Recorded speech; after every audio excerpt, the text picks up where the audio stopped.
We were looking for waterfront property and moved here to Delaware City.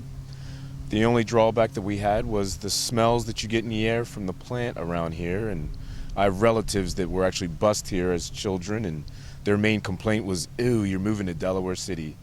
I couldn't stand having to go by that plant and deal with the smell there. My name is Kavri Bay, and this is my wife Allison Bay. We moved to Delaware City here about 1.5 years ago. We live on the C&D Canal here. We had probably been here less than a week or two. It was such a strong smell. It was such a strong smell. I was like, oh my God. I was like, gas leak. right, we thought it was a natural gas leak. Strong, pungent ammonia smells, also kind of a sulfury egg smell. Yeah. Right, I called up Delmarva Power, and they sent someone out, and they were like, there's no gas release here, but you know that you live next to the Delaware City refinery. You might want to give them a call. The Delaware City refinery owns from the docks here all the way up river until we got to Occidental Chemical and Coon. They own all of that land. The refinery just upstream from this dock owns a stream that they've dredged, and it's now a canal that goes into the refinery where they have their once-through cooling system. And the once-through cooling system, which cools all of the refinery, is original to the refinery, which opened in 1957. And the intake screens at the once-through cooling system intake are impinging and entraining millions of fish a year. The EPA has examined this, the state of Delaware has examined this, and the conclusion that comes up time and again is that the refinery needs to update their cooling system, which is something that they really have been resistant to. The EPA has estimated that the fish impacts alone cost the Delaware River's commercial and recreational fisheries more than $5 million a year.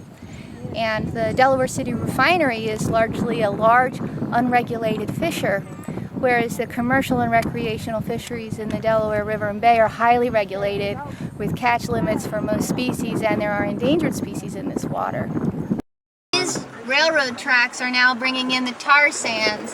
The tar sands are coming in by rail from Alberta, Canada and Calgary, and they're coming in by train, and they're offloaded at the refinery and they're being processed.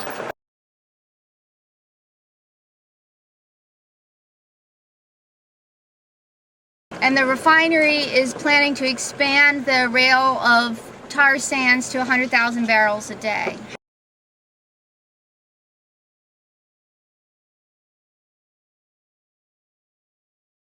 Get your glasses. Get your glasses so you can sit. Our main concern was at first here's Delaware City right next to the refinery. A lot of people must be employed here. But then you come to find out there's only about 2 or 3 people from Delaware City in this modern time now that's actually employed there. We have small children. One has an acute asthma problem, and we don't want it to get any worse, and we don't want any of the effects on them when they get to our age. So we're trying to limit the toxins that they receive, whether it be through the air that they breathe or through the water that they drink, and we're just trying to take one step into resolving some of the problems that have been evident in the recent releases that have been happening at the refinery not too far from our home. That's why we're here, trying to be proactive and see if we can make a difference in this community.